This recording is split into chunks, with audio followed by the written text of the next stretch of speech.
నా పేరు నరసింహారావు. దేవునిలోకి వచ్చిన తర్వాత లివింగ్‌స్టన్‌గా మార్చుకున్నాను. మా గ్రామం కారేపల్లి గ్రామం. మరి మా అమ్మ, నాన్న వెంకటస్వామి, పూలమ్మ గార్లకి నేను మూడవ సంతానం. అనగా నాకిద్దరు అక్కలు, ఆ తర్వాత నేను, నా తర్వాత ఇద్దరు తమ్ముళ్ళు. నేను మూడో సంతానం. దేవుని మహాకృపను బట్టి 9 సంవత్సరాల క్రితం 2013 సంవత్సరంలో ప్రభువుని అంగీకరించాను. ఇప్పుడు 9.5 సంవత్సరాలు దేవుని సన్నిధిలో కొనసాగుతున్నాను. అంతకుముందు నా జీవితం ఎలాంటిదో, నేనేం చేసేవాడినో మీకు కొంత సమయంలో మీకు తెలియజేయాలని నేను ఆశపడుతున్నాను. హల్లెలూయా! మా వృత్తి, మా కులం వచ్చేసి బైండ్ల. బైండ్లలో అనేక రకాలున్నాయి. మా కులం ఏమిటంటే రేణుకా పరంజ్యోతి బైండ్ల. ఈ బైండ్ల కులానికి చెందిన వారము, చెందిన వాడను. మా వృత్తి, మా విద్య వచ్చేసి గ్రామ దేవతల ప్రతిష్ట. అనగా ఎల్లమ్మలు, ఉప్పలమ్మలు, మైసమ్మలు, కట్ట మీద మైసమ్మలు, ఇంకా బావి దగ్గర మైసమ్మలు, అలాగే గ్రామాల్లో మా ఊరు పక్కన పేరేపల్లి అని గ్రామం ఉంది. కొన్ని చోట్లలో జాతరలు, బొడ్రాయి ప్రతిష్టలు, భూత వైద్యం, ఇలాంటి వృత్తికి చెందినవాడను నేను. నేను 10వ తరగతి వరకే చదువుకున్నాను. ఆ తర్వాత నేను మా కుల వృత్తిలోకి వచ్చేసాను. మా నాన్నగారికి, మా అమ్మగారికి ఎంతమాత్రం ఈ వృత్తి చేయడం ఏమాత్రం ఇష్టం లేదు కానీ, అయినను నా స్వతహాగా నా ఇష్ట ప్రకారంగా ఈ వృత్తిలోకి రావడం జరిగింది. మా నాన్న దగ్గర, మా తాతగారి దగ్గర నేను నేర్చుకున్నటువంటి విద్యలు నేర్చుకొని, ఆ తర్వాత 12 సంవత్సరాలు ఆ విద్యను కొనసాగించాను. ఆ తర్వాత ప్రభులోకి రావడం జరిగింది. మొదటిగా ఒక్కొక్కటి మీకు నేను తెలియజేస్తాను. ఎక్కువగా గ్రామాల్లో ఎల్లమ్మ దేవతని ప్రతి ఇంట, చాలా ఇళ్లలో కొంతమంది కులదైవంగా లేదా వాళ్ళ ఇష్టదైవంగా ఎల్లమ్మ దేవతని ప్రతిష్ఠించుకుంటారు. అది ఎల్లమ్మ దేవత అతను నిలుపుకోవాలని ఆయనకి ఎలా తెలుసు? లేదా మాకెలా తెలుసు? అనే విషయానికొస్తే, ఎవరింట్లోనైనా చిన్న పుట్ట మొలిసిందనుకోండి, పుట్ట లాంటిది ఏ మూలకో లేదా ఏ పక్కకో ఎక్కడైనా ఆ ఇంట్లో గానీ, ఇంటి వెలుపట గానీ ఎక్కడైనా పుట్ట మొలిస్తే అది ఖచ్చితంగా ఆ ఇంట్లోకి ఎల్లమ్మ ప్రవేశించింది. అది ఎల్లమ్మ తల్లే గనక ఆ ఎల్లమ్మని మీరు కొలుసుకుంటేనే మీరు వర్ధిల్లుతారు, బాగుంటారని దానికొక సూచన. అలాగే ఉపలమ్మని కొలుసుకోవాలంటే ఒక పుట్టగొడుగులాగా మొలుస్తుంది. అది చాలా భయంకరమైన వాసన వస్తుంది. దాన్ని చూసి ఇలా మొలిసిందని చెప్పినప్పుడు, ఇది ఖచ్చితంగా ఉపలమ్మే మీ ఇంటికొచ్చింది. మీ ఆడకూతురు ద్వారాగానో, లేదా మీ అన్నదమ్ముల ద్వారాగానో, మీరెక్కడైనా వెళ్ళి తింటేనో అని దానికి ఏదో ఒకటి కొన్ని కలిపి, ఇది ఉప్పలమ్మేనని, అంటే వాటిని మేము నిర్ధారించే విధానాన్ని మీకు తెలియజేస్తున్నాం. ఇట్లా ఒక్కొక్క దేవతని వాళ్ళు ఎందుకు కొలుసుకుంటారంటే, వాళ్ళ ఇంట్లో ఇలాంటి సూచన వచ్చినప్పుడు మా దగ్గరకొస్తారు. మా దగ్గరకొచ్చినప్పుడు మా దగ్గర నవగ్రహ చింతామణిని ఒక చిన్న పుస్తకం ఉంటుంది. నవగ్రహ చింతామణి 9 గవ్వలుంటాయి. ఆయన ఏ పరిస్థితిలో వచ్చాడో, ఆయన యొక్క ముఖ కవళికలను బట్టి, వారిలో ఉన్నటువంటి ఆతృతను బట్టి ఆ కొన్ని సూచనలుంటాయి. ఆ సూచనలను బట్టి మనం 9 గవ్వలు 5 మార్లు ఏపిచ్చి, వాటినన్నీ వెల్లకిలబడ్డ గవ్వల్ని లెక్కబెట్టి భాగాహారం చేసి 9తో భాగరించిన తర్వాత ఎన్ని మిగులుతాయో అన్నో పేరా తీస్తే, ఆ పేరాలో ఆయన దేని కొరకైతే వచ్చాడో ఆయన ఆయన ఉద్దేశాన్ని బట్టి మనం దాంట్లో చూడొచ్చు. చూసి మీ ఇంటికి ఎల్లమ్మ తల్లి ప్రవేశించింది. అది సుమారుగా ఒక 6 నెలల క్రితం నుంచి వచ్చింది. మీరు ఇంకా తెలుసుకోలేకపోతున్నారు. దానివల్ల మీకు నష్టం జరుగుతుంది. దానివల్ల మీకు బరకత్ లేదు. మీ ఇంట్లో కలిసి రావట్లేదు.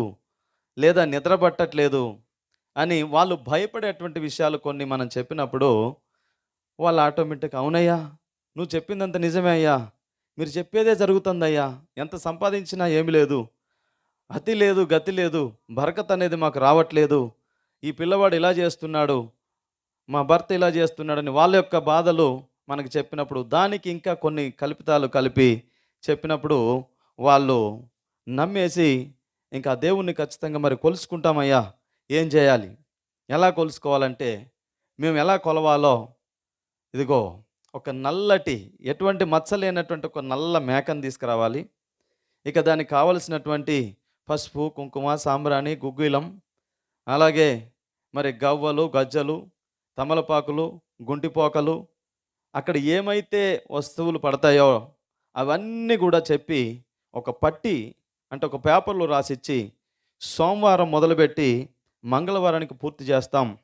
దానికి కావలసిన ఇన్ని వస్తువులు పడతాయని అన్నీ మనం క్లుప్తంగా రాసిచ్చి పలానా వారం అని మనమే సమయాన్ని పిక్ చేస్తాం. ఆ సమయంలో వారు మరి మీకు ఎంత అవుతాయి అనేటప్పటికీ ఇప్పుడైతే ఇప్పుడైతే 10,000 నుంచి 15,000 ఒక రోజుకే ఒక ఇద్దరు వెళ్తే 15,000 వస్తాయి ఇప్పుడైతే. ఇంతకుముందు నేను చేసే టైంలోనైతే 7,000 వరకు ఇచ్చేవాళ్ళు. అవసరమైతే మరి త్రాగడానికి మందు వాళ్ళదే, మరి ఇక్కడ నుంచి ప్రయాణం చేయడానికి ఛార్జీలు వాళ్ళే, అవన్నీ పెట్టుకొని కూడా వాళ్ళ దేవతని నిలుపుకునేవారు. అసలు మరి ఎలా చేస్తారు అసలు ఆ ఎల్లమ్మ దేవతని? మాకు సూచన అయితే తెలిసింది, మరి వాళ్ళు నిలుపుకోవడానికి సిద్ధపడ్డారు. దాన్ని ఎలా చేస్తారంటే వాస్తవానికి అందులో సత్యం ఏముండదు. ఎందుకు అనంటే వారికి పుట్టమొలిసినంత మాత్రాన ఈ దేవతని సర్టిఫై చేయడానికి మాకు కూడా ఏం తెలియదు. మా వృత్తిని బట్టి, మా కులాన్ని బట్టి, మేము చెప్పే మాటని బట్టి అవతలి వ్యక్తి అది నిజమని నమ్ముతాడు. అంతే తప్ప అందులో ఎలాంటి నిజమేమి ఉండదు. అది మనకు ఆ దేవత ఏం కనపడదు. అలాగని ఆమె వచ్చి మా చెవిలో ఏం చెప్పదు. ఆ చెప్పే మాటల్ని వాళ్ళకి మేమేమి చెప్పం. ఆ మాట చెప్పడంతోనే వాళ్ళు నిజమని వాళ్ళకున్న పరిస్థితులను బట్టి నమ్మినప్పుడు ఆ దేవతని ఎలా కొలుస్తామంటే ఒక రోజంతా సోమవారం ప్రారంభిస్తే ఒక 3 సూచనలు ఉంటాయి. అంటే వాళ్ళు నమ్మడానికి, వాళ్ళ ఇంట్లో దేవత ఉన్నది అని నమ్మడానికి మొదటగా పుట్ట మీకు సూచన చెప్పాను. ఇంకా మేము చేసేటువంటి ఆ కొలుపు అని పిలుస్తాము. ఆ కొలుపులో ఆ జాగారములో ఒక 3 సూచనలు ఉంటాయి. అదేమిటంటే 5 బిందెలతోని తలస్నానం చేసి బొట్లు పెట్టుకొని చక్కగా 5 బిందెలు తీసుకెళ్ళి ఆ పుట్టలో నీళ్ళు పోయాలి. పుట్టకు నీళ్ళు పోసినప్పుడు ఆ కొత్త పుట్ట పెరగాలి. ఉన్న పుట్ట కాకుండా పుట్ట పెరిగితేనే వాళ్ళకి దేవుడు ఉన్నట్టు. పుట్ట పెరగలేదనుకో ఆ దేవుడు వాళ్ళకి లేనట్టు లెక్క. లేదా పుట్ట పెరిగితే దేవుడు ఉన్నట్టు, పెరగకపోతే లేనట్టు. అట్లాగే ఒకవేళ పెరగలేదంటే ఈ చేసేటువంటి ఈయనకు విద్య రానట్టు. ఆ పుట్ట పెరగలేదనుకో ఈయనకి విద్య సరిగా రాదు. అందుకనే ఆ దేవత అధ్యాయం అక్కడ లేదు కాబట్టి పుట్ట పెరగలేదని వాళ్ళు నమ్మరు. అసలు ఎలా పెరుగుతుంది మరి పుట్ట? పుట్టని పెంచడానికి మన చేతిలో ఏముంది? ఎలా పెరుగుతుందంటే వాళ్ళు అనుకుంటారు మనం ఏదో మంత్రం చేస్తే పుట్ట పెరిగి వస్తుందని. వాస్తవానికి అక్కడ మంత్రము తంత్రం ఏముండదు. 5 బిందెల నీళ్లు తీసుకెళ్ళినప్పుడు అందులో ఒక లాజిక్ ఉంటుంది. అదేమిటంటే 3 బిందెల నీళ్లు ఆ పుట్టంతా సరిపోయేలాగా చల్లుతాము. ఆ మాటల్లోనే ఆ పాటల్లో అక్కడ పాటలు ఉంటాయి, మరి జమిడికల వాయిద్యాలు ఉంటాయి. ఆ సందడిలో వాళ్ళని ముంచేసి ఒక కన్నెలోనే అంటే ఒక హోల్లోనే ఈ 2 బిందెల నీళ్లు పోసేస్తాం. ఆ సంగతి వాళ్ళు ఏం గమనించలేరు. వాళ్ళు తాగి వాళ్ళ సంతోషాల్లో వాళ్ళు ఉంటారు కాబట్టి ఏ కన్నెలోనైతే నీళ్లు పోసామో అదే కన్నెలో ఒక ముంత ఉంటుంది. ఆ దేవత సంబంధించి పసుపు కుంకుమ రుద్ది బొట్లు పెట్టిన ముంత ఉంటుంది. ఆ ముంతని ఆ కన్నెలో పెట్టేసి ఒక కోడిగుడ్డేసి కొబ్బరికాయ పెట్టి చుట్టూ నిమ్మకాయలు పెట్టి దానిపైన వేపాకు కప్పి దానిపైన చెద్దర కప్పి చెద్దర పైన యాపాకు తీసుకెళ్ళిన గంప కప్పి అక్కడ ఒక దీపాంత పెట్టి దీపాంత వెలిగించి ఇదిగో ఇక్కడ 2 మనుషులు కావలుండండి. ఎందుకు అని అంటే ఆ నూనె లేదా దీపం ఆరడానికి వీల్లేదు. దీపం ఆరిపోయిందంటే పుట్ట పెరగదు, దానికి మాకేం చెప్పొద్దని ఒక 2 మనుషులను అక్కడ కావలుంచి ఇక మేము ఇంటికి వచ్చిన తర్వాత అక్కడ ఆ దేవత గురించి కొన్ని విషయాలు అంటే కథ రూపంలో చెప్పటం, ఇంకా మరి ఇంట్లో గద్దెయటం, ఇవన్నీ కొన్ని కార్యక్రమాలు ఉంటాయి. మళ్ళీ ఎప్పుడైతే ఆ పుట్టని మళ్ళీ తీసుకురావాలి, దాన్ని పుట్ట బంగారం అని పిలుస్తారు. ఆ పుట్ట బంగారం తీసుకురావడానికి వెళ్ళినప్పుడు ఇంకా డప్పులతోని, సప్పులతోని, సంతోషాలతోని ఈ గజ్జలు కట్టి ఆడుకుంటూ, పాడుకుంటూ ఎంతో సంతోషంగా అందరం కలిసి అక్కడికి వెళ్తాం. ఒక 2, 3 గంటల తర్వాత వెళ్తాం కాబట్టి ఈ లోపు ఏమవుతుందంటే, ఈ ఎక్కడైతే కన్నెలో ఎక్కువ నీళ్ళు పోసామో ఆ నీళ్ళు అడుగు భాగానికి వెళ్ళిపోతాయి. ఆ కింద ఉన్నటువంటి చెదపురుగు ఆ నీళ్ళతో వేగంగా పైకొచ్చేస్తుంది. పైకొచ్చేసి కొత్త పుట్ట కట్టుకుంటూ ఉంటుంది. అంటే చిన్న చిన్నగా కోనల్లాగా కొత్త పుట్ట ఆ కొబ్బరికాయ చుట్టూ మేము పెట్టిన ముంత చుట్టూ కూడా అడుగునున్న పురుగులేసి ఆ పుట్టలాగా పట్టుకొని ఉంటుంది. దాన్ని కొంచెం కొంచెం కొంచెం అది తీసి చూపించినప్పుడు ఇదిగో ఇగో ఇంత పెరిగింది, ఇంత కొత్త పుట్ట వచ్చింది అంటే అది కొత్తగా కనిపిస్తూ ఉంటుంది. ఆ మట్టి కొత్తగా పెట్టింది కదా, అప్పుడంతా పసుపు కుంకుమ చల్లి అదంతా ఎర్రగా మారిపోయింది. ఇప్పుడు ఆ మట్టి పెరగడంతోనే ఇది కొత్త పుట్ట వచ్చేసింది, నిజంగా మా ఇంట్లో దేవుడు ఉంది అని చెప్పి వాళ్ళు ఎక్కలేని ఆనందం. ఇక ఇదిగో చూడండి, మీ ఇంట్లో దేవుడు ఉన్నదో లేదో చూడండి, మీకు దేవుడు అత్యాయం ఇస్తుందో లేదో చూడండి, ఇది మళ్ళీ తర్వాత మమ్మల్ని అనొద్దని అక్కడ కొన్ని కళ్ళబొల్లి కథలు వాళ్ళు నమ్మేలాగా చెప్పి ఇక అక్కడ కొన్ని పాటలు పాడి అక్కడున్న కొబ్బరికాయని కొట్టి నిమ్మకాయ కోసేసి అవసరమైన కొన్ని చోట్ల ఒక కోడిపిల్లని కూడా తీసుకొస్తారు. ఆ కోడిపిల్లని ఆడొక లాజిక్ ఉంటుంది, జనాలు కాస్త ఆకర్షించేలాగా కోడిని కత్తితో కోయకుండగా ఇలా చేతిలో బట్టి ఇలా గుంజి ఈ చేతి మీద ఆ తలని ఇట్లా కొట్టడంతోనే మెడ ఎగిరి ఎక్కడో పడుద్ది.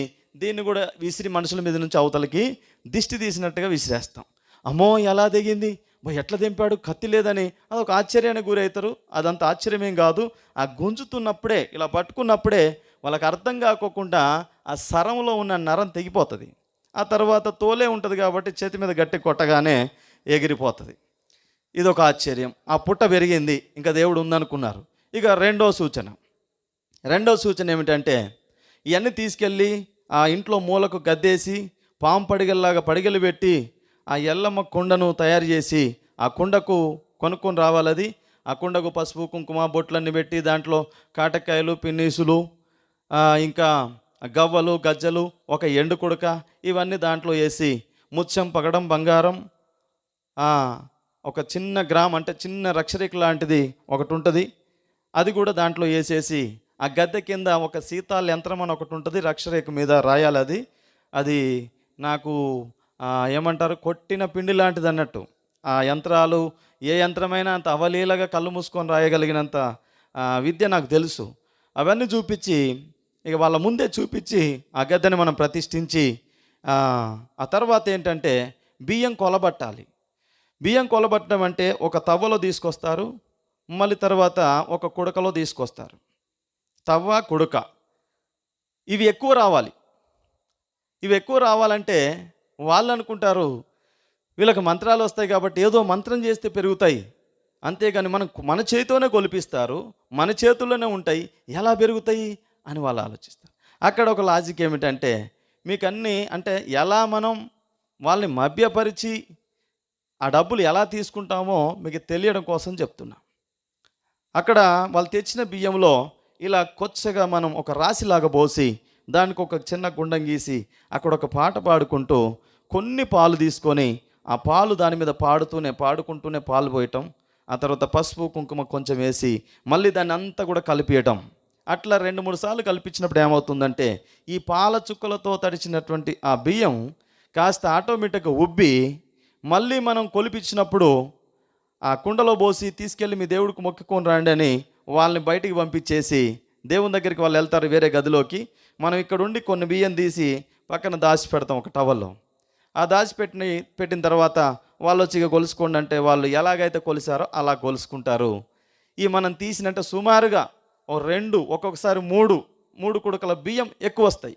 ఎక్కువ రాలేదు అంటే మనలో విద్యన్న లేకుంటుండాలి, లేకుంటే అక్కడ ఎల్లమ్మ దేవుడన్నా లేకుంటుండాలి. ఇది వాళ్ళ నమ్మకం. కానీ ఎలా ఎక్కువ వస్తాయి అంటే ఈ పాలతో తడిపినప్పుడు ఆ బియ్యం ఆటోమేటిక్గా ఉబ్బుతాయి. అవి కొంచెం ఉబ్బిపోయి ఎక్కువ వస్తాయి. ఎక్కువ వచ్చినప్పుడు మా దగ్గర ఎక్కడున్నాయి అంటే, అయ్యా మాకేం ఎక్కువ రాలే కదా, మేము కొలిసినన్నే వచ్చినాయి, కొంచెం ఎక్కువ వచ్చినాయి అంటే, అరిచేటి గుంటెడు వస్తే మీరు అందలం ఎక్కుతారు చాలు మీకు అని అక్కడ కొంచెం సమయాన్ని హెచ్చించి మా దగ్గర లేవని కాసేపు నమ్మించి ఆ టవల్లో దాచిపెట్టినవి తీసి మళ్ళీ అంటే దాచిపెట్టిన ఎక్కడి వాళ్ళు కొలిసిన వాటిల్లోనే దాసామన్నట్టు, వేరే కావి అవి తీసిపోసినప్పుడు ఒక కుడక, 2 కుడకలు, 3 కుడకలు అలా కొలిసినప్పుడు, ఇదిగో మేము ముందే చెప్తున్నాం, ఒక కుడకొస్తే ఒక క్వార్టర్ ఎగస్ట్రా ఇవ్వాలి, అట్లయితేనే ఇస్తాం, లేకుంటే ఇయ్యమంటే, అయ్యా మాకు దేవుడు కావాలి, నీ క్వార్టర్ మాకేం లెక్క, నువ్వు ఎంత అంటే అంత ఇస్తామని చెప్పి మళ్ళీ వాళ్ళు ముందు ఒప్పుకున్నది కాక, ఇస్తామన్నది కాకుండా అక్కడ కొన్ని అధికంగా మళ్ళీ మనకు వచ్చేలాగా కొన్ని లాజిక్ చేసి ఆ బియ్యం అలా ఎగస్ట్రా వస్తాయి. అదొక లాజిక్. ఇక 4వ లాజిక్ చెప్తాను. మేకని మత్తగొలపాలి. చంద్రపట్నం అని ఆ పలకలతోని ముద్రించినటువంటి 2 చెక్కలు ఉంటాయి. వాటితో చక్కగా ఇంత వెడల్పుతోని చంద్రపట్నం వేసి 4 మూలన 4 పోలు ముంతలు పెట్టి పోలు దారం చుట్టి ఆ మధ్యలో దేవతల్ని పెట్టి ఆ కుండలన్నీ పెట్టి 2 బోనాలు వండించి బోనాలు కూడా పెట్టి అక్కడ ఈ బోనాలు ఎందుకు చేశారో, ఆ దేవత ఎందుకు చేయించింది అనేది కొంత చరిత్ర ఉంటుంది. అదంతా కొద్దిసేపు మంచిగా ఆడి పాడి చెప్పి వాళ్ళని సంతోషపరిచిన తర్వాత అక్కడ యాటను కోయాలి. ఆ తెచ్చినటువంటి ఆ నల్ల మేక ఉంది కదా, ఆ నల్ల మేకకి 5 బిందెలతో స్నానం చేయించాలి. అది మరి ఎవరైనా చేపిస్తే పర్వాలేదంటే వేరే వాళ్ళు చేపించడానికి లేదు, అది మళ్ళీ మేమే చేయించాలి. ఎందుకని? మేము చేపిస్తేనే అది పడుకుంటుంది. వేరే వాళ్ళు స్నానం పోసారనుకో దానికి, ఆ మేక పడుకోదు. వాళ్ళు ఏమనుకుంటారు, వాళ్ళు చేపిస్తేనే పడుకుంటుంది, వాళ్ళు పాడితేనే పడుకుంటుంది, దానికి ఒక జోలపాట ఉంటుంది, ఆ పాట పాడితేనే చక్కగా నిద్రపోతూ ఉంటుంది. అంటే మేకకు పాట తెలుసు అంటే పాట దానికి తెలియదు, వీళ్ళకు కూడా తెలియదు. అది ఎలా పడుకుంటుందంటే, ఈ బిందెలతో నీళ్ళు పోసినప్పుడే మేకని 2 కాళ్ళ కింద పెట్టుకొని నిలబెడతాం. ఇలా ఉండటం కాదు, మేకని ఇలా మొత్తం కాళ్ళు పైకి లేపి నిలబెట్టి ఈ తల మీదకి వెళ్ళి పోసేటప్పుడు ఒక మావోడే ఒకడు పట్టుకుంటాడు. ఎట్లా? ముక్కు, నోరు, ముక్కు ఒక చేతిలో ఉంటుంది, కాళ్ళు 2 కాళ్ళ కింద ఉంటాయి. ఉన్నప్పుడు ఏమవుతుందంటే ఆ నీళ్ళు పోసినప్పుడల్లా ఆ మూతిని లూజ్ అనాలి. గట్టిగా పట్టింది లూజ్ అన్నప్పుడు ముక్కుల నుంచి నోట్ల నుంచి నీళ్ళన్నీ లోపలికి పోతాయి. ఇంకా అది ఎగరొప్పుద్ది అన్నట్టు. అప్పుడు ఏమైపోద్ది, దానికి ఆయాసం వచ్చేసి సొక్కిపోద్ది అన్నట్టు. ఆ సొక్కిపోద్ది. వాళ్ళకి ఆ విషయం తెలియదు. అంటే మనం ఇట్లా పట్టుకున్నట్టుగానే ఉంటుంది, కానీ ఇట్లా అన్నప్పుడు వాళ్ళకి తెలియదుగా. ఇట్లా అనడంతోనే నోరు తెరుచుకుంటుంది, ముక్కులు తెరుచుకుంటాయి, కాబట్టి నీళ్ళన్నీ లోపలికి వెళ్ళిపోయి కడుపు ఉబ్బిపోయి అది సొక్కిపోద్ది భయానికి. ఆ సొక్కిపోయిన దాన్ని వెంటనే తీసుకొచ్చి సాంబ్రాణి వేసి పొగేసి పసుపు కుంకుమతో కాళ్ళకు ముఖానికి బొట్టు పెట్టి అమాంతం తీసి వేపాకులతో పక్కేస్తాం మెత్తగా, ఇంత మందంతో వేసి ఆ వేపాకుల మీద దాన్ని పడుకోబెట్టి పైనుంచి మళ్ళీ చెద్దరు కప్పి మెల్లగిలా జోలపాడుతూ ఇలా మెల్లగా కొడతా ఉంటే అది సుమారుగా ఒక 10 నిమిషాల వరకు కద్దలకుండా నిద్రపోతుంది. మన పిల్లలు ఎలా నిద్రపోతారో కద్దలకుండా నిద్రపోతుంది. ఇది చూసిన ప్రజలు వాళ్ళు ఏమనుకుంటారంటే, బా ఎంత మహత్యం ఉంది, నరసింహారావు అయితే చూడడానికి చిన్న వయసోడే, కానీ బా ఆ పిల్లగాడు ఎక్కడ చేసినా సరే ఎంత రిమార్క్ రాదని ఎక్కడికైనా నన్నే పిలిచేవాళ్ళు. మా వాళ్ళు అనుకునేవాళ్ళు, నిన్నగాక మొన్న ఎదిగాడు, ఎవ్వరు చూసినా వాన్నే పిలుస్తున్నారు, మమ్మల్ని పిలవట్లేదని నా మీద ఎంతోమంది ఏడిచి గొడవలు చేసేవాళ్ళు. అంటే ఈ లాజిక్లు నాకు బాగా తెలుసు అన్నట్టు. అలాగా మేక 10 నిమిషాలు పడుకుంటుంది. పడుకున్న తర్వాత వాళ్ళ చేతనే ఎవరైతే తెచ్చా ఇంటి వాళ్ళు ఉన్నారో, అమ్మా ఇప్పుడు పిలువు, నీ మేకను పిలువు అంటే ఆ మేకను పిలుస్తారు వాళ్ళు. మేకమ్మ కుబోయి మేకమ్మ అని పిలు అని అంటే ఎంత పిలిచినా లేవదు. ఎందుకని? అది సొక్కిపోయి సోలిపోయి ఇంకా దానికి ఓపిక లేదు ఇక. కాబట్టి వాళ్ళు ఎంత పిలిచినా కూడా లేవదు. మళ్ళీ ఏమంటారంటే, అయ్యా మేము పిలుస్తుంది లేవట్లేదు, అది మీరు పిలితేనే లేస్తుంది. దాన్ని పడుకోబెట్టేటప్పుడు ఇంకోటి ఏముంటుందంటే, ఆ చెక్క ముద్రేసిన చెక్క ఉంటుంది కదా, ఆ చెక్కకి కొంచెం పసుపు రాసి సాంబ్రాణి వేసి పొగబెట్టి దాన్ని ఎక్కడైతే ఈ భాగంలో ఆ కుడి భాగంలో ఇట్లా చెక్క పెట్టి ఇట్లా కొడితే ఆ ముద్ర దాని మీద పడుతుంది.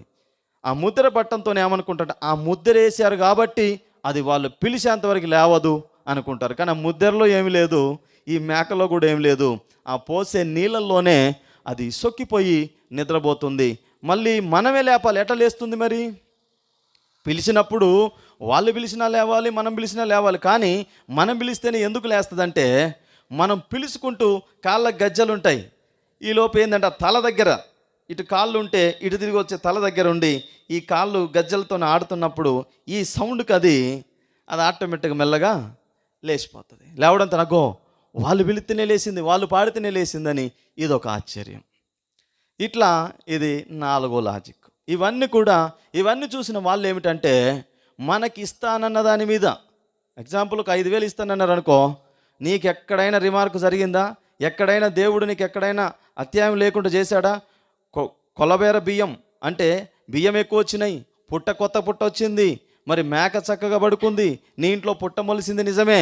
ఇవన్నీ చేసినప్పుడు నువ్వు ఇంతే ఇస్తావా అని మళ్ళా మనం వాళ్ళని కొంచెం డబ్బులు ఆగటానికి కొన్ని లాజిక్ మాటలు చెప్పినప్పుడు పాపం వాళ్ళు మోసపోయి మళ్ళీ మనకు కొంచెం ఎక్కువ డబ్బులు ఇవ్వడం, అవసరమైతే మళ్ళీ ఆ యాట్ను కోస్తే కూడా మనకు కోరిన మాంసం పెడతారు. వాళ్ళు మంచి మంచి అవయవాలను తీసి చక్కగా ముందే వండి మనం తిన్నాకనే వాళ్ళు తింటారు. ఇట్లా అన్నీ కూడా ఇదంతా ఏమిటంటే ఒక మాటలో చెప్పాలంటే వాళ్ళని నమ్మించి మోసం చేయడమే తప్ప ఇందులో ఎంత మాత్రం యథార్థము లేదని నేను చెప్పగలను. ఎలా చెప్పగలనంటే నా చేతులతోనే నేను చేశాను కాబట్టి చెప్పగలను.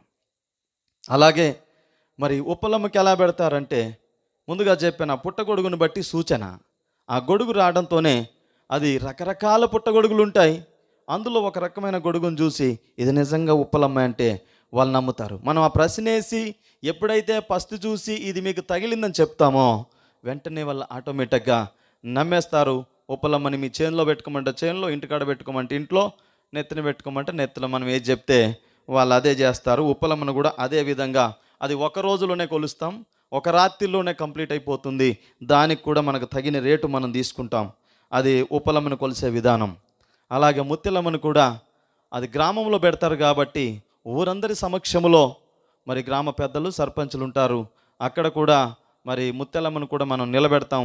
అందులో ఏమంటే ఈ యంత్రానికే 10,000 అయితే 20,000 అయితే అని చెప్తే వాళ్ళు నమ్మేస్తారు.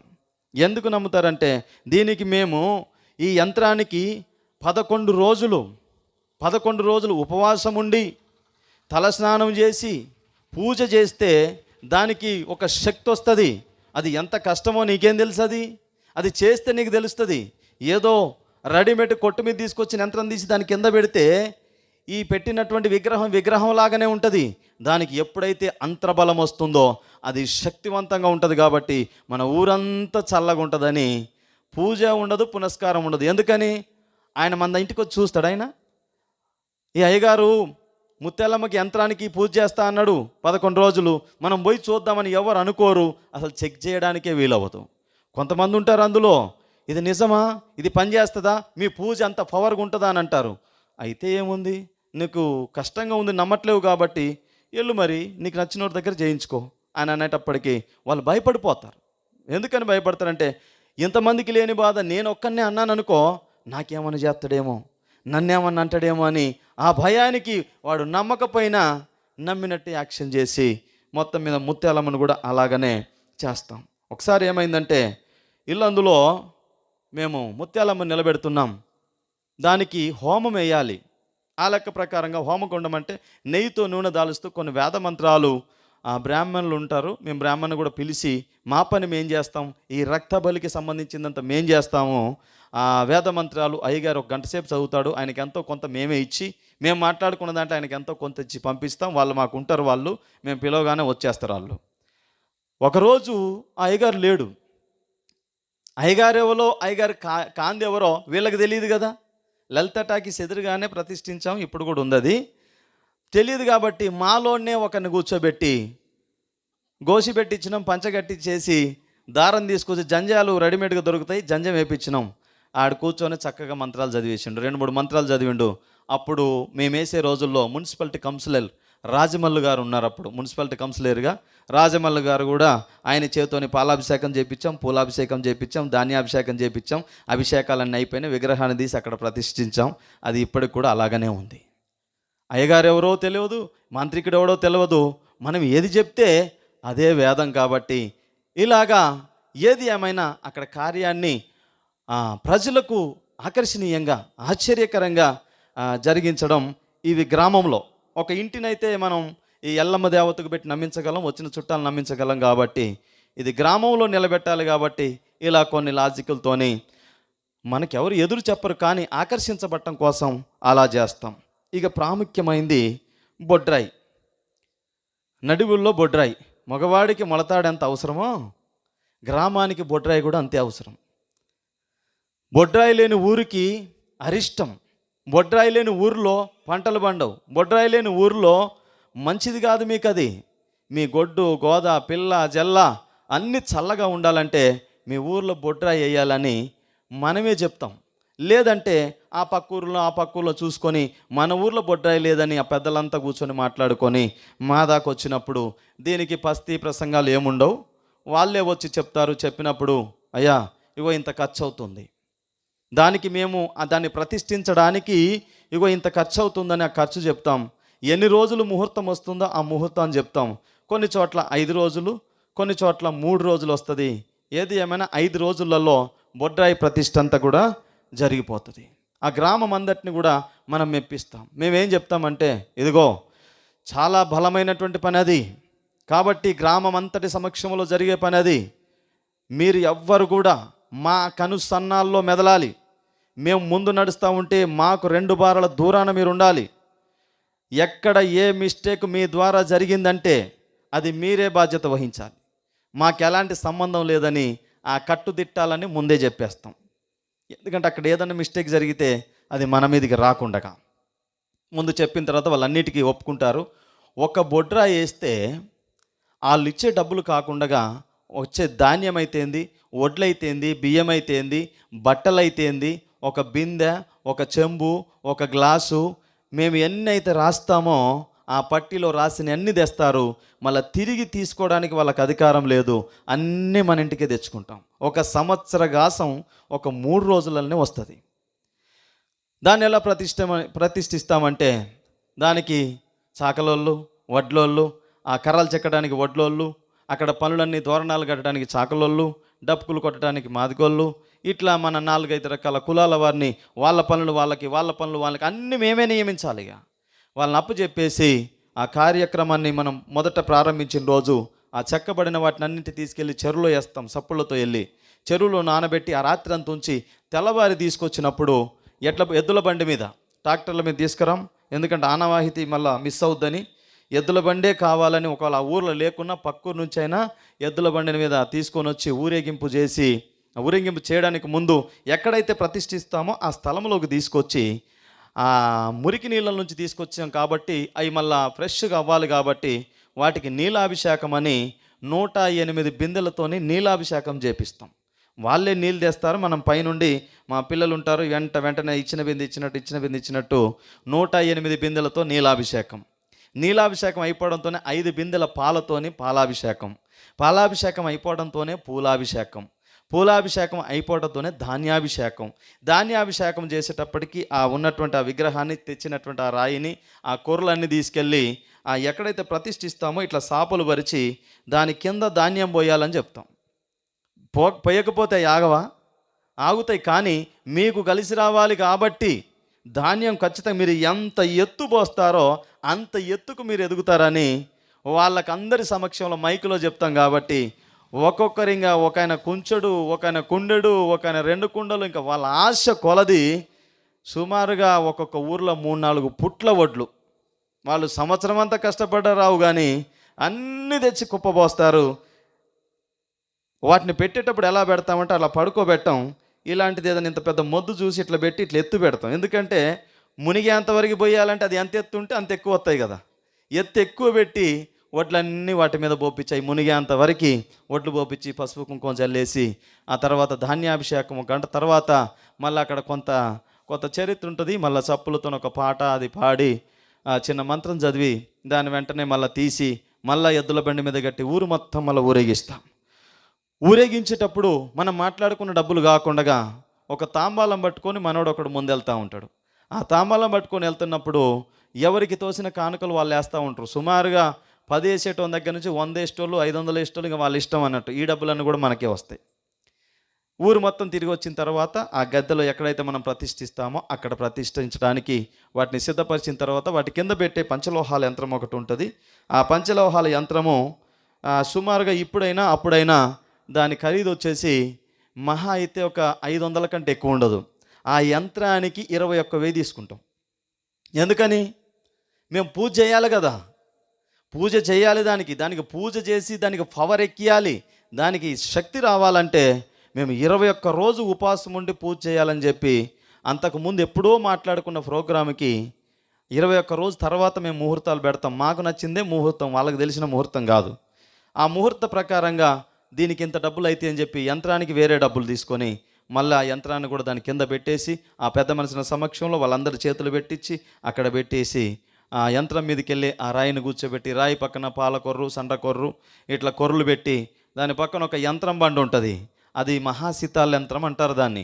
హం క్షం లం అని ఆ, యంత్రం మొత్తం కూడా హం క్షం లం వం 4 అక్షరాలు ఉంటాయి. ఎటు చూసినా ముఖమే కనపడుద్ది. నువ్వు ఇటు చూసి చదివినా ముఖం కనిపిస్తుంది, ఇటు చూసి చదివినా ముఖం కనిపిస్తుంది, కింద నుంచి చూసినా ఇటు 4 పక్కల కూడా ఒకే ముఖం లాగా ఉంటుంది. అవి నా సర్వీసులో నేను చేసిన కొద్ది కాలంలో 24 బొడ్రాళ్ళకి యంత్రం బండలు నేనే కొట్టాను. నా జీవితంలో 24 బొడ్రాలు నేను ప్రతిష్ఠించాను. ఇక సరే, మొత్తం మీద ఆ యంత్ర ప్రతిష్ఠ కూడా జరుగుతుంది. ఇవన్నీ పెట్టిన తర్వాత ఆ రాత్రి కొలువు ఉంటుంది. ఆ రాత్రి తెల్లవారుజాము వరకు 3 గంటల వరకు ఆ దేవుని ఎందుకు పెట్టాలో, ఎందుకని మరి మనం ప్రతిష్ఠించాలో కొన్ని విషయాలు మనం కథా రూపంలో చెప్పిన తర్వాత తెల్లవారుజామున బలి ఉంటుంది. తెల్లవారుజామున బలి చల్లాలి. మొదటగా ముత్తెలమ్మ దగ్గరికి వెళ్ళి ఒక ఏటపోతుని జడతబట్టి కోయాలి. కోసిన తర్వాత ఇక్కడొచ్చి ఇంకొక మేకపోతుని జడతబట్టాలి. ఒక చోట ఏం జరిగిందంటే, ఏటపోతు జడత ఇవ్వట్లే, నీళ్ళు పోసినా జడత ఇవ్వట్లే, దానికి బెల్లం పానకం పోసినా జడత ఇవ్వట్లే, సురాపానకం పోసిన, సురాపానకం అంటే కళ్ళు, సురాపానకం పోసినా ఏ పానకం పోసినా జడత ఇవ్వట్లే. దానికి ఏమైందో అది ఎంత మాత్రం జడత ఇవ్వపోయేసరికి అందరు దిగాలున ప్రజలంతా చూస్తూ ఉన్నారు. ఇంకెప్పుడు ఇస్తుందయ్యా అని అడుగుతూ ఉన్నారు. సమాధానం లేదు.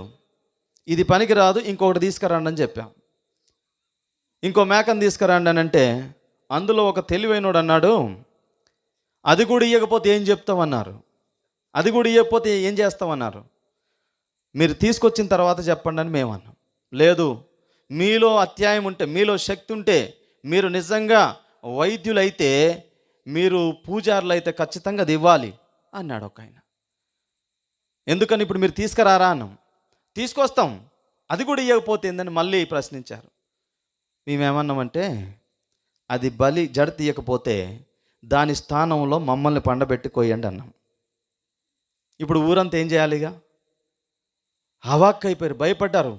మాట్లాడొద్దు, అది జడ తీయకపోతే మమ్మల్ని పండబెట్టి ఇక్కడ కొయ్యండి, కాగితం తెచ్చుకో, కాగితం మీద రాసిస్తా అనేటప్పటికీ వాళ్ళు భయపడిపోయి, అయ్యా అట్లని కాదు కానీ ఇదెందుకు ఇయ్యదని మా ఆలోచన పట్ల కాదు అన్నారు. ఇంకా ఏం చెప్పొద్దు, మీరు తీసుకురండి అంటే వెంటనే వేరే మేకను తీసుకొచ్చారు. జడత పట్టినాం. మా అదృష్టం బాగుంది, అది మంత్రం లేదు, మాయ లేదు, మా అదృష్టం బాగుంది, జడత ఇచ్చేసింది. ఇయ్యడంతోనే ఇక ఏం చేశాను తెలుసా, మేము ఈ ప్రోగ్రాం చేయట్లేదు, ఈ ప్రోగ్రాం మేము చేయట్లేదు, ఈ ప్రోగ్రాంని ఆపేస్తున్నాం. ఇప్పటివరకు ఎంత ఖర్చు అయిందో మీ లెక్కలు తీసుకురండి, ఇక్కడ డబ్బులు కట్టాక వెళ్ళిపోతాం, మీ డబ్బులు మీకు ఇచ్చి వెళ్ళిపోతాం అన్నాం. ఊరంతా సందిగ్ధంలో పడిపోయి గడగడలాడిపోతున్నారు. మేము చేయలేము, మాకు విద్య రాదు, మేమేదో మాయ చేసి మరాఠీ చేసి మీ డబ్బులు దోసుకుపోవడానికి వచ్చాం కదా, అంతే కదా, అందుకనే జడ తీయలేదు, మా వల్ల కాదు, మీరన్నదే నిజం, మీకు ఇప్పటివరకు ఎంత అయిందో అంతకు 2 రెట్లు కట్టించి వెళ్ళిపోతామంటే ఒక్కొక్కడు వచ్చి కాళ్ళ ఏళ్ళ, అయ్యా అంత మాట అనబాకండి, అంత మాట అనబాకండి, ఏదో తెలియక ఆయన అన్నాడని ఊరు పెద్దలంతా చిన్నలంతా ఒకటే గంట సేపు బ్రతిమాలంగా అప్పుడు అన్నాం ఒకటే, అంటే మేము ఇక్కడికి వస్తున్నప్పుడే సిద్ధపడి వస్తాం, నీలాంటి వాళ్ళు 100 మంది ఇంతమందిని చూసాం మేము, మాకు విద్య రాక కాదు, ఏం చేయాలో మాకు తెలుసు. ఫస్టే చెప్పాం మేమేమని, మేము ఏది చెప్పితే అదే చెయ్యాలని ఒప్పుకున్నాక ఇక్కడికి వచ్చాం, ఇక్కడ ప్రశ్నించుకోవడానికి రాలేదని గట్టిగా వాదించేటప్పటికి ఆ అన్నోడు అక్కడ అడ్రస్ లేకుండా పరారైపోయిండు. ఆ ఉన్నోళ్ళంతా గడగల్లాడిపోయారు. వెంటనే సరే మంచిది, మరి కార్యక్రమం ఆగుతుందని చెప్పి అక్కడి నుంచి వెళ్ళి బొడ్రాయి దగ్గర కూడా ఒక యాటని జడతబట్టాలి, దాన్ని జడతబట్టాలి, కోయాలి. అది కోసిన తర్వాత అది కోసేటప్పుడే అంతకంటే ముందే ఒక 3 తవ్వలు అన్నం వండించి ఆ అన్నాన్ని మనం ఒక తెల్ల గుడ్డ పరిచి ఆ గుడ్డలో ఈ మేకను కోసిన రక్తాన్ని మొత్తం అన్నంలో పట్టాలి. జొన్నల అన్నం వేరే ఉంటుంది, ఆ జొన్న అన్నంలో కూడా దీన్ని రక్తం పట్టేసి ఈ పట్టినటువంటి ఈ రక్తాన్ని ఈ అన్నాన్ని సాకలాయన ఏమో ఇట్లా చేతికి సంకన జోలేసుకుంటాడు. ఒక కుండకి మూతి తీసేసి ఆ కుండలోనేమో మేము కొంత వేసుకుంటాం, దాన్ని బలి వంచ అంటారు. ఆ రక్తంతో కలిపినటువంటి అన్నాన్ని కొన్ని చోట్ల మాకు అనుకూలంగా ఉంటే ఆ ప్రదేశం, ఆ ప్రాంతం, ఆ పోలీసుల బెడద, ఇంకెవరైనా ప్రశ్నించేవారు లేరు అనుకుంటే కొన్ని చోట్ల దున్నపోతుని నరికిస్తాం. దున్నపోతుని నరికించడం అంటే ఒక మంచి పెద్ద దున్నపోతుని తీసుకొస్తారు. అటుపక్క ఇటుపక్క కొమ్ములకు ఇటు మెడకు తాళ్ళు కట్టి అటొక 20 మంది ఇటొక 20 మంది లాగి పడతారు. మరి దాన్ని నరికే వ్యక్తి వేరే ఉంటాడు. ఆయన పెద్ద కత్తి ఉంటుంది, పెద్ద కొంగవాళ్ళ కత్తి ఉంటుంది. ఆయనకు ఒక మంత్రం మేమే చదవాలి. ఆ మంత్రం ఉండదు, యంత్రం ఉండదు, మామూలుగానే అట్లా ఆ పెదాల మెదిలిచ్చేసి ఏదో మంత్రం చదివినట్టు యాక్షన్ చేసి ఆయనకి ఏమైందంటే ఎప్పుడైతే మంత్రం చదివి ఆ నిమ్మకాయ తీసి ఆయన ఆ ఒళ్ళో పెడతామో ఆయనకి ఎక్కలేని శక్తి వచ్చేస్తానట్టుగా ఆ ధైర్యంతో ఏం చేస్తున్నాడు, పెద్ద కత్తి పట్టుకొని వచ్చి ఇదిగో 3 దెబ్బలకి అయిపోవాలి, 3 దెబ్బలకు తెగలేదంటే మా ఊరికి పొలి లేనట్టే అని ఒక ఆయన అంటాడు. లేదు లేదు 5 దెబ్బలలో అయిపోద్దని. ఎందుకంటే కొన్ని పరిస్థితులు అది లాక్కోవడం గుంజుకోవడం వల్ల మరి తెగకపోవచ్చు కాబట్టి మేము 5 దెబ్బలని మేము ఆనతిస్తాం. మనం చెప్పిందే వేదం కాబట్టి 5 దెబ్బలు అన్నప్పుడు కొన్ని చోట్ల 1 దెబ్బకే జరిగినాయి, కొన్ని చోట్ల 3 దెబ్బలకి దాని మెడ తెగిపోతుంది. వెంటనే ఆ తలను తీసుకొచ్చి ఆ బొడ్రాయికి ఎదురుగా పెట్టి దాన్ని ఇక్కడ కోసి బక్కి తీసి ఆ కళ్ళ మీద గప్పేసి దాన్ని నూనె పోసి దీపం వెలిగించి అది ప్రోగ్రామ్ అయ్యేంత వరకు ఆ తలకాయని అక్కడనే ఉంచి ఈ మొండాన్నంతా ఊరు బయట పాతి పెట్టమని చెప్పేస్తాం. అది దున్నపోతు నరికిన తర్వాత ఈ ఏటతోని మేక రక్తంతో కలిపినటువంటి అన్నాన్ని ఇదంతా ఊరు ఎంత పెద్దగా ఉన్నా సరే అన్ని పొలాల చుట్టూ ఊరు చుట్టూ చల్లుకుంటూ రావాలి. ఆ ఊరు చుట్టూ చల్లుకుంటూ వచ్చేటప్పుడు రక్తంతో కలిపిన అన్నం దాని పేగులు తీసి ఆ పేగుల్లో ఉన్నంత కసరంతా తోడేసి ఒక చివర ముడేసి ఇంకో చివరిలో నోరు పెట్టి ఊస్తే అది ఏమైందంటే అట్లా మన బుర్రలాగా అయిపోద్ది అన్నట్టు. అప్పుడప్పుడు ఇట్లా గాలి కొట్టినప్పుడు ఇట్లా బుర్రలు ఉంటాయి ఇంత సన్నగా, బుడగల పెద్ద బుర్రలాగా అయిపోతుంది. దాన్ని ఇట్లా మడతలు వేసుకొని పేగులు మెల్ల వేసుకోవాలి. దాన్ని దొబ్బ తీసి పసుపులో ముంచేసి నోట్లో పెట్టుకోవాలి. చీర కట్టుకోవాలి, జాకెట్ కట్టుకోవాలి, పెద్ద బొట్టు పెట్టుకొని కాళ్ళకు చేతులకు బొట్లు. అంటే ఒక శక్తి వేషం. ఇది వేస్తేనే పొలి వస్తుందా, ఈ వేషంలో కాకుండా పొలి రాదా అనడానికి అసలు ఏముండదు. కానీ అలా వేస్తే ప్రజలు భయభ్రాంతులకు గురవుతారు. అలా చేస్తే ధిక్కారంగా మనం తయారవడాన్ని చూసే అక్కడ అబ్బా ఎంత బాగా చేశారో అమ్మో అని అనిపించుకోవాలి. కాబట్టి మనం ఆ ధిక్కారమైన వేషం ధరించుకొని పేగులు మెల్లేసుకొని నోట్లో దెబ్బ పెట్టుకొని బలికుండని చేతులు పట్టుకొని ఊరు చుట్టూ కూడా బలి చల్లాలి. అంటే అన్నాన్ని కూడా కొంచెంగా ఊరు చుట్టూ తిరిగి రావాలి. ఆ తిరిగి వచ్చే క్రమంలో మధ్యలో మరి మీరు ఎక్కడైనా చూసుంటారో లేదో కానీ ఆ తిరుగుతా సడన్గా ఇట్లా ఆగిపోతాం. ఒకేసారి కళ్ళు గట్టిగా తెరిచి ఆ బొట్టు గిట్టు పెట్టుకొని ధిక్కారం కూడా ఇట్లానే ఆగిపోవడంతోనే అక్కడ ఏదో శక్తులు అడ్డం పడ్డాయని, అక్కడ ఏదో ఆ పరిసర ప్రాంతాల్లో ముత్యాలమ్మ అడ్డొచ్చిందని, లేకుంటే ఇంకే దేవత ఉంటే ఆ దేవత అడ్డొచ్చిందని వాళ్ళు అనుకుంటారు. వాస్తవానికి ఏ దేవత అడ్డు రాదు, ఏమీ ఉండదు. ఎందుకంటే నమ్మాలి కాబట్టి మనం ధిక్కారంగా ఆగిపోవడంతోనే అమ్మో ఏదో ఆపిందని ఆగిన మరుక్షణములోనే మా పక్కన ఇంకొకటి ఉంటాడు, మావాడే ఉంటాడు.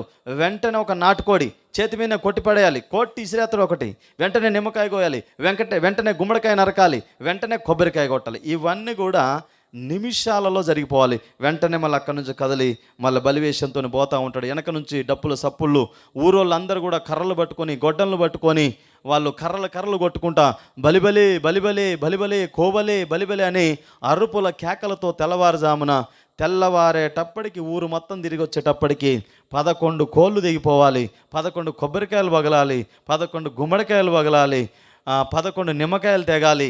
ఇవన్నీ అక్కడ మాకెక్కడ నచ్చితే అక్కడ అయిపోవాలి అంతే. అవి వాస్తవంగా ఏం అడ్డుకోవు, ఏం అడ్డం రావు, అలాంటి అసలు ఏం ఉండవు. అట్లా ఈ ఊరు ప్రజలంతా ఉంటారు కదా. ఇంకా కొందరైతే చిన్నపిల్లలు ఉన్నోళ్ళు వాళ్ళు బయటకే రారన్నట్టు, అమ్మో ఆ శక్తి మా మీద ఎక్కడ పడుద్దు అన్న భయంతోనే ఉంటారు. ఇక ఎప్పుడైతే అలా యాక్షన్లతోని మొత్తం ఊరంతా తిరిగి మళ్ళీ నేరుగా ఆ బొట్టాయి దగ్గరకు వచ్చినప్పుడు అక్కడ ఏం చేస్తామంటే ఆ కుండ దింపటానికి ముందు, ఆ కుండ తీసి కింద పెట్టడానికి ముందు ఒక ఆనవాహితిగా 1110 ఇక్కడ పెడితేనే కుండ దింపుతామని చెప్పాలి. మేము ఊరికేనట్ట చెప్తాం అంతే, ముందు ఇవన్నీ చెప్పేటి కావు. 1110 అట్లా చదివిస్తే ఆ ఊరు పెద్ద వచ్చిస్తే వెంటనే ఆయన తీసుకొచ్చి చేతిలో పెడతాడు. ఆ పెట్టంతోనే కుండ తీసి కింద పెట్టేస్తాం. ఈ రక్తంతో కలిపినటువంటి ఈ గుడ్డలో ఉన్న అన్నం కూడా అయిపోతుంది. కొంత అన్నం తీసి ఒక చాట్లో పెడతాం. ఆ చాట్లో పెట్టిన అన్నాన్ని కూడా తీసి ఆ గద్దె చుట్టూ మొత్తం చల్లేసి ఇక అందరూ కూర్చొని ఆ బలివేషం ఇప్పక ముందే చాటని ఏలం పాట పెడతాం. ఇంతకుముందు రోజుల్లో అది లేదు. మా మా రోజులు వచ్చినాయి కాబట్టి ఎలా డబ్బు లాగాలో మాకు తెలుసు కాబట్టి, ఇదిగో ఈ చాటని ఎవరైతే తీసుకుంటారో వాళ్లకు పొలి ఉంటుంది, ఈ చాటను ఎవరైతే తీసుకుంటారో వాళ్ళకి అన్నీ కలిసి వస్తాయని వాళ్ళకి కొన్ని విషయాలు చెప్పి, ఇది దేవుని యొక్క పాదాల దగ్గర ఉన్నటువంటిది కాబట్టి దేవుని శక్తి దీంట్లో ఉంటుందన్నప్పుడు వాళ్ళు పాపం అమాయకంగా 100 రూపాయలతో మొదలైంది, కొన్ని చోట్ల 10,000 రూపాయలకు పోయింది చాట, కొన్ని చోట్ల 15,000 రూపాయలకు పోయింది చాట. ఈ చాటని ఏలంపాట పెట్టి ఇట్లా కొంత సొమ్ము చేసుకుంటాం. ఇది అయిపోయిన తర్వాత బలివేషం ఇప్పేసి మళ్ళీ అక్కడ ఉన్నటువంటి ఆ రక్తం గిక్తం అంతా శుభ్రం చేసి మళ్ళీ కొత్తగా మళ్ళీ పసుపు కుంకుమలు రుద్ది వాటికి మళ్ళీ కంకణాలు, మామిడాకుతో కంకణాలు కట్టేసి, ఇక అంతకు ముందే చెప్పే మాట ఏమిటంటే, ఇదిగో మీకు ఆడబిడ్డలుంటే మీరు ముందే పిలుచుకోండి, ఎందుకనంటే మళ్ళీ 7 సంవత్సరాల వరకు ఇక్కడికి రాకూడదు, వచ్చారంటే మీకు అది అరిష్టం, మీకు మంచిది కాదు అని చెప్పినప్పుడు వాళ్ళు పాపం ఆడబిడ్డల్ని ఎక్కడున్నా సరే వాళ్ళందరూ పిలిపించుకుంటారు. ఎందుకు మరి ఆడబిడ్డలు రావటం వల్ల మనకేం ఉపయోగం అంటే, ఒకటి జనసందోహం ఉంటుంది, రెండోది ఏంటంటే ఈ ఊరు ఆడబిడ్డలంతా కూడా మనిషికి 100 ఇచ్చి ఈ దేవుని దర్శించుకోవాలని ముందే చెప్తాం. వాళ్ళు రావడంతోనే వాళ్ళు ఆ మాట తప్పకుండా 100 రూపాయల చొప్పున 110 అని మేము చెప్తే 200 వేసేటోళ్ళు, 500 వేసేటోళ్ళు, వాళ్ళ ఇష్టానుసారంగా తాంబాలం మొత్తం నిండిపోతుంది. ఇది డబ్బులు లాగటానికి ఇది ఒక లాజిక్. అలాగే గుమ్మడికాయలు ఉంటాయి, గుమ్మడికాయలు అన్నీ 10 రూపాయల చొప్పున ఇల్లందు మార్కెట్లో తెస్తాం.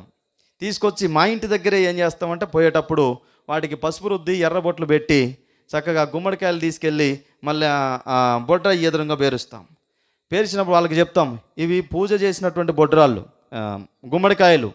ఈ గుమ్మడికాయలు మీ ఇంటి ముందు కట్టుకుంటే మీకు దెయ్యం కానీ, దేవర కానీ, నరదిష్టి కానీ, మంత్రకాడు కానీ, తంత్రకాడు కానీ ఎలాంటిది మీకు జరగదు, కాబట్టి మీ ఇంటి ఎదురుగా కట్టుకోండి అని చెప్పి ఆ గుమ్మడికాయలకి, ఈ పూజ చేసినటువంటి గుమ్మడికాయలు ఇవి అంటే మనం తెచ్చింది 10 రూపాయలకు కానీ అది 110 రూపాయలు, అవసరమైతే 150 రూపాయలు మాకు ఇచ్చిన రేటుని బట్టి అట్లా ఒక గుమ్మడికాయని 110 రూపాయల చొప్పున తీసుకెళ్ళి కట్టుకుంటారు.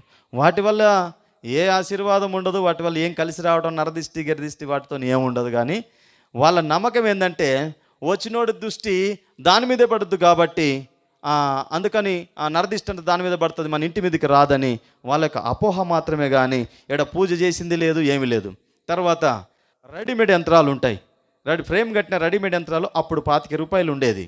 ఆ యంత్రాన్ని తీసుకెళ్ళి 250 రూపాయలు, 4 పక్కల 4 పసుపు రుద్ది బొట్లు పెట్టి మధ్యలో ఒక బొట్టు పెట్టి అటన్నిటికి కలిపి ఒకటేసారి కొబ్బరికాయ కొట్టి వాటన్నిటికి కలిపి కొన్ని అగరబత్తులు వెలిగించి ఆర్తికర్పూర బిళ్ళలు వెలిగించి ఒక మంత్రం అట్లా చదివేసామనుకో, వాళ్ళందరి ముందు ఒక మంత్రం చదివితే చాలు, అమ్మ వాటికి పవర్ వచ్చిందని చెప్పి 250 రూపాయల చొప్పున వాళ్ళన్నీ తీసుకెళ్ళి ఇంటికొకటి కొనుక్కొని వెళ్తారు.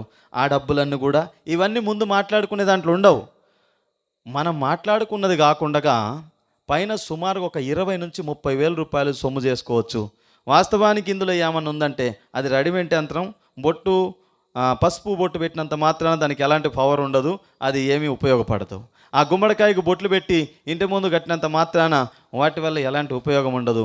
అట్లనే కొబ్బరికాయలు కడతారు, ఇదంతా దానివల్ల ఏముండదు. కానీ ఆ మాటల్లో, మేము చెప్పే మాటల్లోనే వాళ్ళకు నమ్మకం కలిగి వాటిని కట్టుకుంటారు. కానీ వాటి వల్ల ఎలాంటి దోషాన్ని కూడా అవి తీసేయలేవు. ఆ తర్వాత ఈ బలియాగం అయిపోయింది, ఆ తర్వాత ప్రతిష్ఠ అయిపోయింది. చివరిగా మళ్ళీ ఊరు పెద్దలందరినీ పిలిచి ఆ ధాన్యం అంతా బత్తాలకు ఎత్తేసి ఆ పూజ చేసిన బియ్యాన్ని బత్తాలకు ఎత్తుకొని అక్కడ ఉన్నటువంటి చీరలు, మాకు ఎంతమంది అయితే వెళ్తామో అంతమందికి 2 జతల ప్యాంట్లు, షర్ట్లు, డ్రాయర్, బనీళ్ళ కానుంచి మీదేసుకునే టవల్ కానుంచి అన్నీ కొత్తవి వాళ్ళే కొంటారు. అవి ఆ బట్టలు ఇంకా చీరలు కొన్ని ఒక 11 చీరలు, లేదా కొన్ని చోట్ల చిన్న ఊరైతే 5 చీరలు, ఇంట్లో ఆడవాళ్ళకి మగవాళ్ళకి సరిపోయే సంవత్సరానికి సరిపోయే బట్టలు, సంవత్సరానికి సరిపోయేటువంటి బియ్యము, సంవత్సరానికి సరిపోయే వడ్లు, ఇంకా కొందరైతే ఆ బలి ముద్దని, అయ్యా మేము విత్తనాలు వేసుకునే సమయం వచ్చింది కదా అని చిన్న చిన్న బుట్టలు అల్లించుకొని ఆ బుట్టలలో కొంచెం ధాన్యం పోసుకొని వస్తారు. జొన్నలు కావచ్చు, కందులు కావచ్చు, అవి తీసుకొస్తే ఆ రక్తంతో కలిపిన మెతుకులు అల్ల కొన్ని జల్లితే ఆ బుట్టలలోనే 100 రూపాయలు పెట్టుకొని వస్తారు వాళ్ళు. మళ్ళీ ఆ నోటు తీసుకోవటం, ఆ 2 మెతుకులు వేయటం, నోటు తీసుకోవటం, 2 మెతుకులు వేయటం, ఇట్లా వాళ్ళని ఏ విధం చేతనైనా వాళ్ళని నమ్మించి సొమ్ము చేసుకొని లాస్ట్కు అందరు కలిపి ఒక్కరోజు ఇదిగో 11 రోజుల వరకు ఇక్కడ దీపం మారడానికి లేదు, మరి 11 రోజుల వరకు ఇదిగో ఆర్తికర్పూరం మిగిలింది, ఆర్తికర్పూరం వెలిగించండి, అగరబత్తులు వెలిగించండి, కొబ్బరికాయలు కొట్టండి, మిగిలిన అన్నీ కూడా వాళ్ళకే. ఏవి ఆడ కొట్టే వాటి వరకే, డబ్బులు కానీ బియ్యం కానీ తినేటి కాదు. వాళ్ళకి అప్పచెప్పేసి మనం వచ్చేస్తాం.